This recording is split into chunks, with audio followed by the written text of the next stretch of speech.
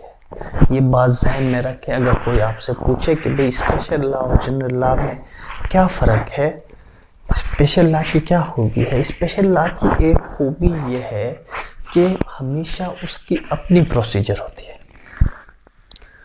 تو چلیے جی، یہ میں نے آپ لوگوں کو بتایا جنرل اور اسپیشل لا میں یہ ڈیفرنس ہے کہ بھئی جنرل لا تمام سبجیکٹ کو ڈیل کرتا ہے، وائڈ ہوتا ہے، جبکہ اسپیشل لا نیرو ہوتا ہے، ایک پرٹیکولر ایریا تک محدود ہوتی ہے یا ایک پرٹیکولر سبجیکٹ کو ڈیل کرتا ہے۔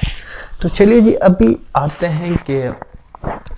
آتے ہیں کہ جنرل لا اور اسپیشل لا میں اگر کوئی کنٹراڈکشن آ جائے، اگر وہ ایک دوسرے کے خلاف آ جائیں، سیم سبجیکٹ پر اگر جنرل لا بھی بات کرتا ہے اور اسپیشل لا بھی بات کرتا ہے، لیکن دونوں کی بات مختلف ہے، دونوں کی پنشمنٹ مختلف ہے، دونوں کی یعنی ڈیفینیشن مختلف ہے۔ جنرل لا ایک چیز کو دوسری طرف ڈیفائن کرتا ہے اور اسپیشل لا دوسری طرف ڈیفائن کرتا ہے۔ تو پھر کون سا پریویل کرے گا؟ تو پھر ہم کو کس لا کے نیچے کارروائی کریں گے؟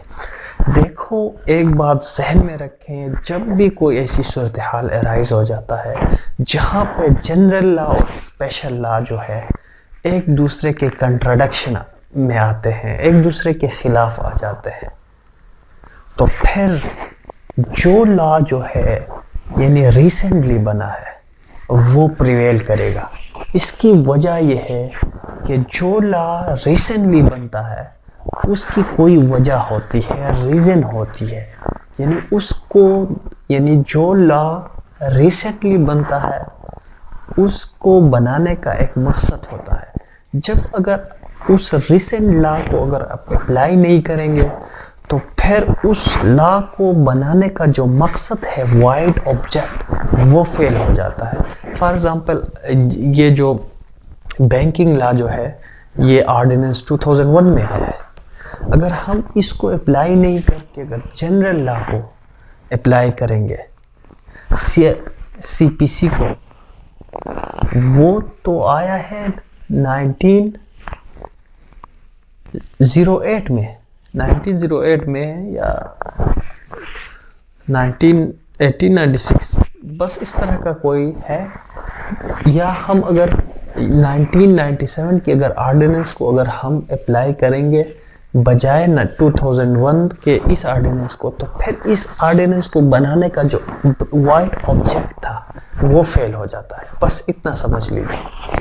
ابھی بات یہ ہے اگر جنرل لا اور اسپیشل لا میں اگر کوئی کنٹراڈکشن آتا ہے تو کون سی ایکٹ پریویل کرے گا؟ پہلی بات یہ ہے، رول اپنے ذہن میں رکھیں کہ جہاں پہ کنٹراڈکشن آتا ہے جو ریسنٹلی لا آیا ہے وہ پریویل کرے گا۔ ہاں ایک ایکسیپشن ہے کہ اگر جو ریسنٹ لا جو ہے وہ اگر فنڈامنٹل رائٹس کے خلاف ہو تو پھر جنرل لا یا وہ جو پریویس والا لا ہے وہ پریویل کرے گا۔ ابھی بات ہے کہ جناب اگر جنرل لا اور آرڈیننس میں کوئی تضاد آتا ہے تو دیکھیں ہمیشہ جنرل لا اس وقت پریویل کرے گا. دیکھو آرڈیننس ہمیشہ ایک 90 دن کے لیے ہوتی ہے یا 120 دن کے لیے ہوتی ہے, تو اس وقت جو ہے وہ ایک شخص کی طرف سے پاس ہوا ہوتا ہے, پریزیڈنٹ کی طرف سے پاس ہوا ہوتا ہے. اگر اس آرڈیننس کو اگر ایسنٹ ملی ہے پارلیمنٹ کی طرف سے تو پھر ٹھیک ہے, وہ اسپیشل لا پریویل کرے گا. لیکن اگر جہاں پہ آرڈیننس صرف 120 دن کے لیے ہے اور وہ کنٹراڈکشن میں آتا ہے جنرل لا کے, تو اس وقت جنرل لا پریویل کرے گا. مزید میں آپ لوگوں کو اس ویڈیو کی ڈسکرپشن میں یعنی 2016 کی یعنی سپریم کورٹ کی ایک ججمنٹ بھی میں دے دوں گا, جس میں نے اس ججمنٹ کو یعنی بالکل اس کا میں نے خلاصہ نکالا ہے, جو کہ وہ ججمنٹ کس حوالے سے ہے, جنرل لا اور اسپیشل لا کے حوالے سے, وہ بھی آپ دیکھ لیں. بہرحال میں بھی یہاں آپ لوگوں کو سمجھانے کی کوشش کروں گا. وہ مزید وہ SCMR 2016 کہتا ہے کہ اگر جہاں پہ جنرل لا اور اسپیشل لا دونوں کی پنشمنٹ مختلف ہوں, یعنی جنرل لا پنشمنٹ دوسری طرف دیتا ہے اور اسپیشل لا کی پنشمنٹ دوسری طرف ہے, تو پھر جو پنشمنٹ جو لا کم پنشمنٹ دیتا ہے وہ لا پریویل کرے گا. دیکھو جنرل لا اور اسپیشل لا میں اگر کنسٹرکشن آتا ہے تو پھر پہلا یہ دیکھا جائے گا کہ کون سا ریسنٹ ہے, موسٹ ریسنٹ, وہ پریویل کرے گا. اگر اسپیشل لا میں کنٹراڈکشن آتا ہے کون سا اسپیشل لا ریسنٹ ہے وہ پریویل کرے گا. اگر جنرل لا اور آرڈیننس میں کوئی تضاد آ جاتا ہے تو پھر ہمیشہ جنرل لا پریویل کرے گا. اگر جنرل لا اور اسپیشل میں کوئی تضاد آ جاتا ہے تو پھر facts, circumstances, object of the order یعنی اسپیشل لا کو بھی دیکھا جائے گا, یہاں صورتحال کو بھی دیکھا جائے گا. بہرحال آپ you must go through the judgment of Supreme Court SCMR 2016 1218 جو کہ اس ویڈیو کی ڈسکرپشن میں آپ لوگوں کو ملے گا. اس کے بعد جو ہے ہم آتے ہیں ہماری بنیادی چیز. میں نے جس طرح آرڈیننس کی آپ لوگوں کو وہ یعنی بتایا کہ آرڈیننس کیا ہوتا ہے. اس کے بعد جو ہے اس یعنی بینکنگ لا یا اس financial recovery of finance ordinance 2001 کو یعنی پرووک کرنے کا مقصد کیا تھا. دیکھو بنیادی طور پر اس کا مقصد جس طرح میں نے آپ لوگوں کو بتایا اس کا ایک وائڈ مقصد ہے. اس کا مقصد یہ تھا کہ ہوتا کیا تھا, لوگ کو یعنی جو بینکس تھے وہ جب لون دے رہے تھے تو لون دیتے تھے, تو پھر جب کوئی کسٹمر ڈیفالٹ کرتا تو پھر کیس جو ہے وہ سول عدالتوں میں چلتا, جہاں پہ یعنی ان کو بہت مشکلات ہوتے, یعنی کیس بہت طویل ہو جاتا, جہاں پہ یعنی بینکس کو کیونکہ بہت زیادہ لاس ہوتا, کیونکہ ان کا کام پیسوں پر ہوتا ہے. اگر اتنے سارے لوگ ڈیفالٹ کریں تو دوسری طرف ان کی دادرسی بھی صحیح طرف سے نہ ہو کسی عدالت میں, تو پھر وہ اسی طرف یعنی یہ جو ہے یہ آرڈیننس بظاہر طور پر یہ بینکس کی فائنینشیل انسٹیٹیوشن کی دادرسی کے لیے لائی گئی تھی تاکہ ان کو انکریج ملے, لوگوں کو لون دے سکے, اور دوسری طرف اگر وہ لون کو اگر واپس اگر کوئی ڈیفالٹ کرے تو ان کو یعنی جلدی سے کوئی ریمیڈی کوئی کورٹ دے دے. اگر وہ سول عدالتوں میں آ جاتے تو پھر یہاں ان کو مشکلات ہوتے, پروسیجر لینتھی ہوتا ہے, ٹائم کیسز کی جو ہے برمار, یہ بہت سارے وجوہات کی وجہ سے جو ہے یعنی یہ خاص کر بینکس کو اور کسٹمر کو ریلیف دینے کے لیے, آسانی پیدا کرنے کے لیے یہ یعنی بینکنگ یعنی اس آرڈیننس کو یعنی پرومولگیٹ کیا گیا. 2001 میں مشرف نے اس کو پرومولگیٹ کیا. تو چلیے جی, یعنی یہ جو ہے ان آرڈر یعنی یہ جو آیا ہے یہ انہوں نے 1997 کی جو آرڈیننس ہے banking recovery of finance ordinance 1997 اس کو کیا کرتا ہے، ریپیل کرتا ہے، اس کی جو اور مزید موڈیفیکیشن لاتی ہے، یعنی ریکوری آف لون میں، اور اسی کے ساتھ جو ہے یہ کچھ نئی پروسیجر بھی ایڈ کر دیتا ہے۔ تو اس کے علاوہ جو ہے اس کی ریٹروسپیکٹو ایفیکٹ نہیں ہے۔ ہاں، اس کی ریٹروسپیکٹو ایفیکٹ نہیں ہے، لیکن جو کیسز اس وقت 2001 میں پینڈنگ میں تھے سول عدالتوں میں، ان کو کیا کیا گیا ہے، ڈائریکٹلی جو ہے بینکنگ کورٹ میں ٹرانسفر کر دیا گیا۔ البتہ جو پاس میں فیصلے ہو چکے ہیں ان کو ایفیکٹ نہیں کرے گا یہ ایکٹ، یعنی 2001 کے بعد جو ہے جو کیسز جو ہے سول عدالتوں میں پینڈنگ ہے وہ جو ہے بینکنگ کورٹس میں چلی جائیں گے۔ یعنی یہ ایک جو ہے بینکنگ کورٹ اسٹیبلش کرتا ہے، فیڈرل گورنمنٹ جہاں چاہے جس وقت چاہے کسی بھی پاکستان کے کسی بھی حدود میں جو ہے اگر بینکنگ کورٹ اسٹیبلش کرنا چاہے تو اسٹیبلش کر سکتی ہے، اور جو کیسز جو ہے یعنی وہاں وہ یعنی ٹرانسفر کر سکتا ہے، یعنی جہاں یعنی بینکنگ کورٹ اسٹیبلش ہیں وہاں کی عدالتوں میں جتنے بھی کیسز ہیں وہ منتقل ہو جائیں گی، کہاں سول عدالتوں میں وہ کیسز جو ہے بینکنگ کورٹ میں کیا ہو جائیں، ٹرانسفر ہو جائیں گے۔ اس کی ٹیریٹوریل ایکسٹینٹ جو ہے یعنی ہول آف پاکستان ہے۔ یعنی تو امید کرتا ہوں کہ دوستوں آج کا جو یہ لیکچر ہے آپ لوگوں کو پسند آئے گا۔